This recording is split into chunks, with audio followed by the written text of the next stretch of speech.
欢迎来到我们的频道，希望您在这里度过一段轻松愉快的时光。今天我们想为您带来以下新闻：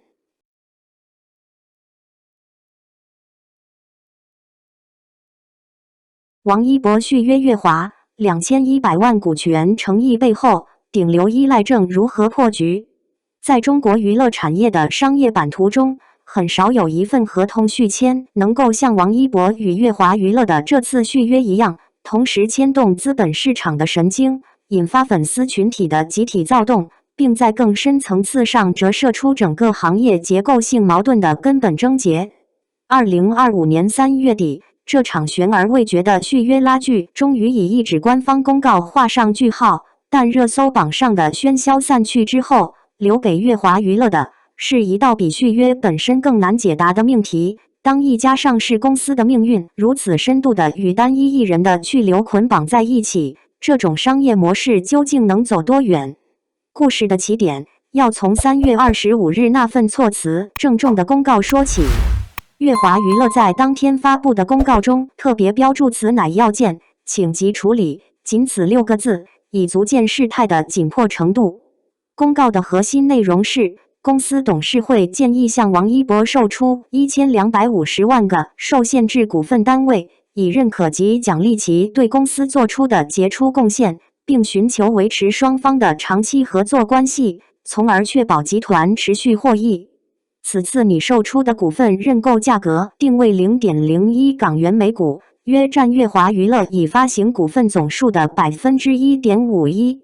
若以公告发布当天 1.96 港元每股的收盘价计算，这批股份的市场价值约为2450万港元，折合人民币超过2100万元。对于许多局外人而言，这个数字或许显得相当可观，但放在王一博庞大的商业版图中衡量，却又显得有些微妙。王一博的粉丝群体对此反应激烈，有人在社交平台留言直言，王一博一个季度代言费都比乐华给的多，真心没有半点，却想挽留财神爷。这番话虽出自粉丝视角，带有一定的情感色彩，却也并非全然失据。据乐华娱乐在公告中披露，过去3年，王一博每年参与超过30个代言活动，涵盖食品和饮料、个人护理和家居产品、鞋类和服装、护肤和化妆品、运动装备、家用电器以及汽车等多个消费领域，其个人商业价值的体量早已远超这2100万元人民币的数量级。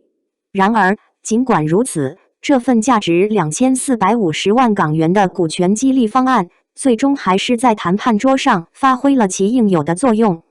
3月27日下午，乐华娱乐正式发布公告，宣布已与王一博完成续签独家艺人管理合同，一场持续数月、牵动无数人神经的续约悬案就此尘埃落定。续约完成后，王一博随即在微博进行了一个颇具象征意味的操作，修改昵称，去掉了 UNIQ 前缀，同时删去了认证介绍中 UNIQ 组合成员的表述。UNIQ 是王一博出道时所在的组合，如今这一符号的淡出，某种程度上标志着他与那段青涩岁月的正式告别，也意味着他以更加独立、成熟的个人艺人身份开启了与乐华的新一轮合作周期。乐华娱乐对此的官方表述是，最新的合同续签不仅延续了王一博与集团的长期合作关系，亦标志着其未来职业发展与集团更加协同。公司董事会相信，与王一博的持续战略合作将为公司稳定表现及长期发展注入强劲信心。为了理解乐华娱乐为何不惜以如此优厚的条件来锁定王一博，有必要回溯这位顶流艺人与这家公司之间长达10余年的共生关系。王一博1997年出生于河南省洛阳市，2014年10月正式签约乐华娱乐，以 UNIQ 组合成员身份出道，就此踏上演艺之路。彼时的他只是众多练习生中的一员，前途未定。真正让王一博完成从偶像到顶流的质变，是2019年那部仙侠古装剧《陈情令》。这部剧的爆红几乎是现象级的，王一博凭借剧中角色迅速积累起庞大的粉丝基础，演艺事业与商业价值随之一飞冲天。截至目前，王一博的微博粉丝数已超过4150万，累计阅读量突破54亿，其影响力在国内明星中名列前茅。王一博的爆红，在财务层面给乐华娱乐带来的改变是立竿见影且持续深化的。据乐华娱乐的招股书披露，2019年至2021年，王一博分别为公司贡献了16.8%、36.7%、49.5%的收入。到了2022年前3季度，这一占比更进一步攀升至58.8%。换言之，在短短3年多的时间里，王一博一人的营收贡献从公司总收入的不足20%，跃升至接近60%，增速之快令人啧舌。这条陡峭的上升曲线，既是王一博商业价值爆发的直接体现，也是乐华娱乐顶流依赖症逐步形成的清晰轨迹。2023年1月，乐华娱乐在港交所主板成功挂牌上市，以一人经济第一股的称号进入资本市场。上市首日，公司股价报收于6.03港元每股，涨幅高达47.79%，市值约52.46亿港元，可谓开门红。然而，资本市场给出这份热情的背后，有相当大的成分是在为王一博的个人价值买单。这一点，从乐华娱乐招股书中王一博这个名字被大量频繁提及便可窥见一斑。在公司上市当天的直播仪式上，王一博首次以乐华娱乐股东身份被介绍，并亲身参与了现场敲锣环节。这一画面本身便是对其在公司中特殊地位的最好注脚。王一博概念股的标签，此后也开始被市场和媒体广泛使用，以形容这家公司股价走势与单一艺人命运之间近乎同频共振的高度关联。这种关联在去年下半年以一种令人心惊的方式得到了验证。当网络上开始出现王一博可能不再与乐华娱乐续约的传言，哪怕仅仅是未经证实的坊间消息，也足以令乐华娱乐的股价应声大跌。在续约事宜始终没有实质性进展的漫长等待中，乐华娱乐股价持续承压。从年初到3月25日公告发布前，累计跌幅已超过20%。更早之前，有报道指出，仅单日之内股价便曾暴跌9.48%，而在更长的时间跨度内，半年累计跌幅一度超过40%。这些数字以最直白的市场语言，揭示了王一博对于乐华娱乐作为上市公司的市值稳定性究竟意味着什么。也正因如此，乐华娱乐此次以股权激励换取续约的操作逻辑，从商业角度来看有其内在的理性依据。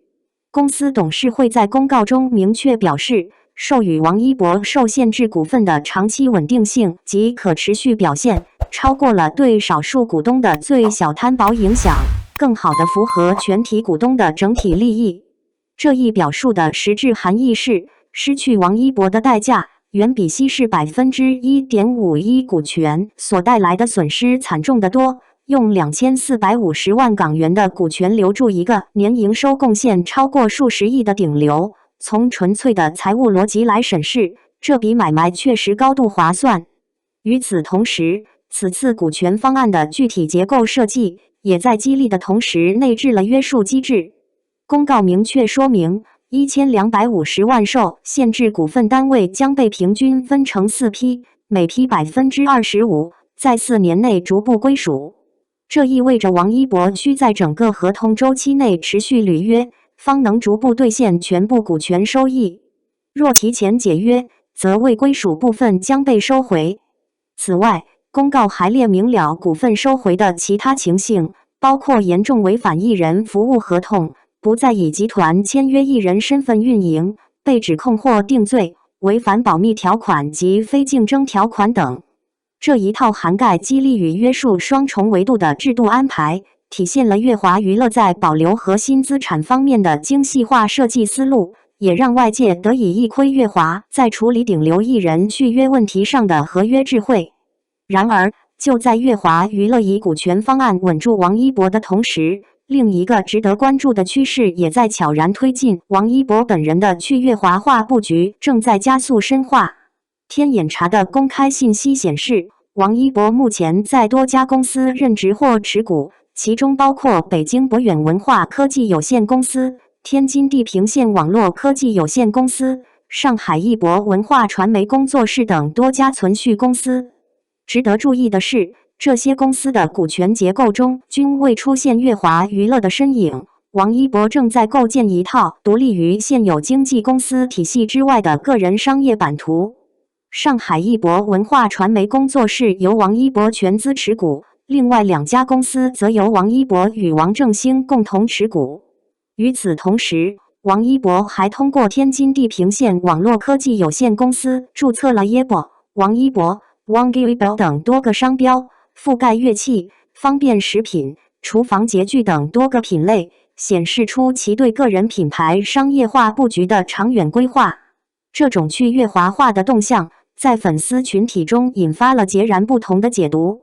一部分人将其视为王一博争取个人自主权、拓展独立发展空间的合理举措，认为顶流明星构建自己的商业护城河本属情理之中。另一部分人则担忧，这意味着王一博与乐华之间的合作关系正在趋于形式化，双方实质性的利益捆绑将随着时间推移逐渐松弛。此次续约在某种程度上暂时平息了这种忧虑，但王一博工作室化、独立化的运营逻辑依然是摆在乐华娱乐面前的一个结构性变量。从更宏观的维度来看，乐华娱乐的处境折射出当下中国艺人经纪行业的一个普遍性困境。当顶流艺人的个人品牌价值与商业变现能力已经大幅超越其经纪公司的平台赋能，经纪公司应当以何种方式重新定义自身的核心价值？乐华娱乐的选择之一是积极向潮玩领域转型，寻找区别于艺人管理的第二增长曲线。2024年12月，乐华子公司天津一华与深圳一起联合创立与华同行，专注于 WAKUKU 等潮玩 IP 的孵化及运营，迈出了向潮玩赛道布局的实质性一步。然而，从目前公布的财务数据来看，潮玩转型的成效尚不明显，远未达到能够与艺人管理业务分庭抗礼的体量。据乐华娱乐2025年全年业绩公告，报告期内公司实现营收 9.07 亿元，同比增长 18.63%， 归母净利润 0.64 亿元，较2024年增长 36.7%。这组数字表面上颇为亮眼，但深入拆解来源结构，便可发现其高度的单一性。艺人管理业务贡献营收 7.49 亿元，同比涨幅超 12%， 占公司总营收比重高达 82.5%。财报中也明确指出，营收增长主要系该业务收入增加所致，得益于艺人管理分部收入增速超过相关成本增速。该板块毛利从2024年的 1.16 亿元增长至2025年的 1.7 亿元，毛利率亦同比提升 5.4 个百分点至 22.8%， 体现出较为良好的盈利质量改善。相比之下，潮玩业务的贡献仍然相当有限。2025年，该业务板块仅实现营收 0.37 亿元，占公司总营收比例不足 5%。尽管这一板块去年的毛利率高达 45%， 体现出较强的盈利能力前置，但其毛利总额仅为 0.17 亿元，不及同期艺人管理业务毛利的1成。换言之，即便潮玩业务在盈利效率层面表现不俗，但其规模依然过于袖珍，无法在短期内形成对艺人管理业务的有效对冲。乐华娱乐在财报中也坦诚，公司旨在建立一个具有韧性及可扩展性的潮玩经营体系，以支持长期可持续增长，并计划通过更紧密的伙伴合作、数据驱动的产品规划以及更严格的产品推出、产量及产品更换周期管理，来提升运营效率，深化在国内外市场的全渠道覆盖。这些表述清晰传递出公司对潮玩赛道的长期战略意图，但也同样意味着真正的转型成效或许还需要数年时间方能显现。艾媒咨询 CEO 张毅曾公开表示，从财务数据来看，乐华娱乐对单一艺人收入的依赖非常高，这使得公司面临较大风险。乐华娱乐 CEO 杜华也曾在媒体专访中提及，乐华模式并非刻意打造顶流，而是在艺人管理储备上实现百花齐放和梯队式多元化发展。然而，理想与现实之间的落差在数字面前显得相当明显。百花齐放的愿景之下，一朵花依然撑起了整片天空的颜色。归根结底，王一博的续约为乐华娱乐争取到了宝贵的战略缓冲期，但这道悬在公司头顶的达摩克利斯之剑并未因此消失。合同终有到期之时，顶流的商业生命周期同样存在客观规律，而潮玩转型能否在新一轮合同到期前形成真正可支撑公司独立运营的业务支柱，才是乐华娱乐未来最核心的考验所在。留住王一博，乐华娱乐赢得了当下，但如何在留住顶流的同时走出顶流依赖的宿命，才是这家公司真正需要作答的长远命题。感谢观看视频。如果您觉得这条新闻对您有帮助，请记得点赞、评论并订阅频道。祝您生活充满正能量。再见，我们下个视频见。